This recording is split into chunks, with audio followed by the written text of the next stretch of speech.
आज हम बीए भाग 3 का जो भाषा विज्ञान एवं हिंदी भाषा यह प्रश्न पत्र है उसकी चौथी इकाई देखने जा रहे हैं। इस चौथी इकाई का नाम है हिंदी की विविध बोलियां। अर्थात हम देखते हैं कि हिंदी भाषा का जो विकास हुआ है उस विकास को हमें सबसे पहले देखने की आवश्यकता है। फिर हमारी समझ में आएगा कि कौन कौन सी हिंदी की अलग अलग बोलियां हैं और उन बोलियों की क्या क्या विशेषताएं हैं। अब हम देखते हैं कि हिंदी का विकास किस तरह से हुआ है, ये हमें सबसे पहले देखने की आवश्यकता है। देखिए यहाँ पर सबसे पहले हम यहाँ पर एक चार्ट निकालेंगे, आलेख निकालेंगे, जिसके माध्यम से हम जान सकते हैं कि हिंदी का विकास किस तरह से हुआ है। जब तक हम हिंदी का विकास समझ नहीं पाएंगे तब तक हम अलग अलग जो बोलियां हैं उनकी विशेषताएं और कौन कौन सी बोलियां हैं किस किस क्षेत्र में बोली जाती हैं वह हम समझ नहीं पाएंगे। तो सबसे पहले हम इस हिंदी भाषा के विकास को देखने का प्रयास करेंगे। देखिए हमारे भारत देश में सबसे पहले वैदिक संस्कृत भाषा प्रचलित थी या विद्यमान थी। हमने भाषा विज्ञान के इकाई 1 में हमने देखा है कि हिंदी का जो उद्भव है वह कहाँ से हुआ, तो इसके संबंध में अलग अलग वाद है, अलग अलग सिद्धांत है। उसमें से पहला सिद्धांत है दैवी उत्पत्ति सिद्धांत, यानी कि जो है कि हिंदी की शुरुआत या भाषा की शुरुआत जो है देववाणी संस्कृत से हुई है। इस तरह का कुछ विद्वानों का मत है जो दैवी उत्पत्ति सिद्धांत में प्रतिपादित हुआ है।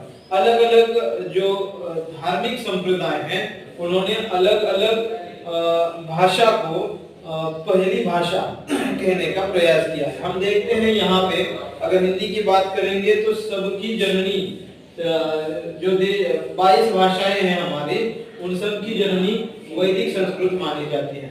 वैदिक संस्कृत से संस्कृत भाषा का निर्माण हुआ है, यानी यह भाषा जो है प्रवाहमयी भाषा है। तो वह उसमें किस तरह का बदलाव आया हुआ ये हम यहाँ पर देखते हैं। संस्कृत के बाद में पाली भाषा का निर्माण होता है, पाली से प्राकृत भाषा का निर्माण होता है और इसके बाद प्राकृत से अपभ्रंश भाषा का निर्माण हम देखते हैं, यानी कि ये भाषा का विकास है। अब अपभ्रंश के बाद में क्षेत्रीय अपभ्रंश, अलग अलग भाषाओं का निर्माण हम देख सकते हैं कि हुआ है। क्षेत्रीय अपभ्रंश में देखिए यहाँ पर प्राकृत से पैशाची भाषा है, पैशाची का निर्माण हुआ। इसके बाद में शौरसेनी अपभ्रंश का निर्माण हुआ, शौरसेनी अपभ्रंश का निर्माण हुआ। इसके बाद में अर्धमागधी अपभ्रंश, इसे क्या कहा जाएगा, अपभ्रंश कहा जाएगा। अर्धमागधी अपभ्रंश भाषा का निर्माण हुआ। अब इसके बाद में मागधी अपभ्रंश जो मगध प्रदेश में बोली जाती थी, मागधी अपभ्रंश। और इसके पश्चात हम देखते हैं कि महाराष्ट्रीय अपभ्रंश, कौन सी भाषा है, महाराष्ट्रीय अपभ्रंश, महाराष्ट्रीय अपभ्रंश। इस तरह से वैदिक संस्कृत से संस्कृत, संस्कृत से पाली, पाली से प्राकृत, प्राकृत से अपभ्रंश और अपभ्रंश से क्षेत्रीय अपभ्रंश भाषाओं का निर्माण हुआ है, जिसमें पैशाची अपभ्रंश, शौरसेनी अपभ्रंश, अर्धमागधी अपभ्रंश, मागधी अपभ्रंश और महाराष्ट्रीय अपभ्रंश। इस तरह क्या हुआ है कि भाषा का विकास हम देखते हैं। अब हिंदी की विविध बोलियां, ये हमारा जो है आज का पढ़ाने का विषय है।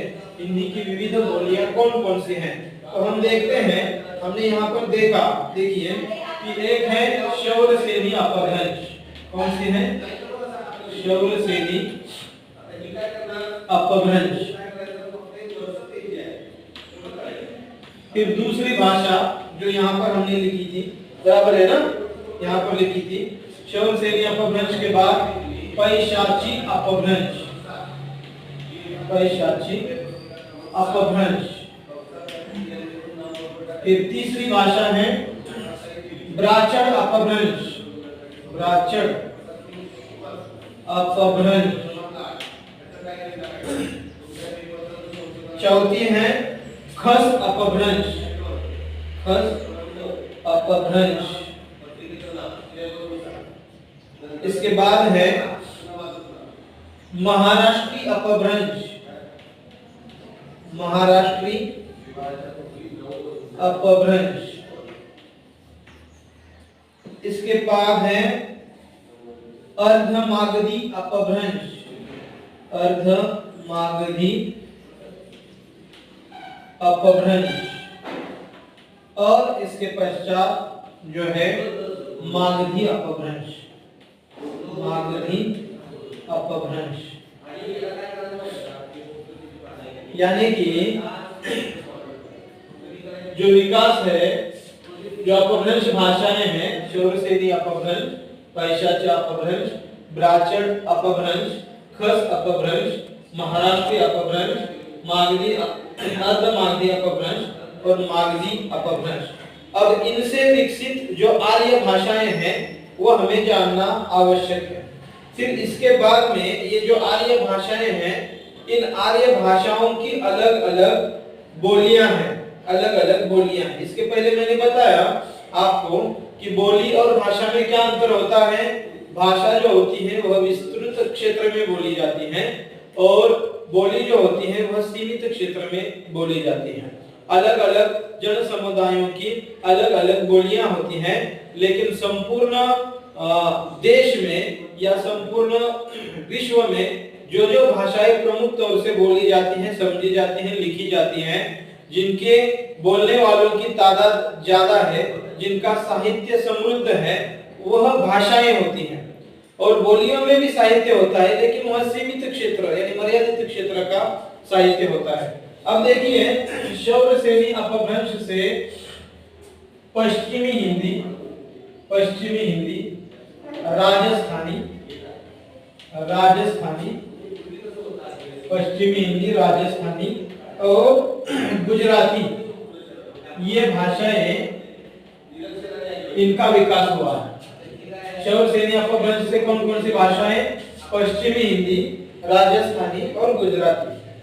पैशाची से पंजाबी, पंजाबी और लहंदा, लहंदा, ये भाषा निर्मित हुई है।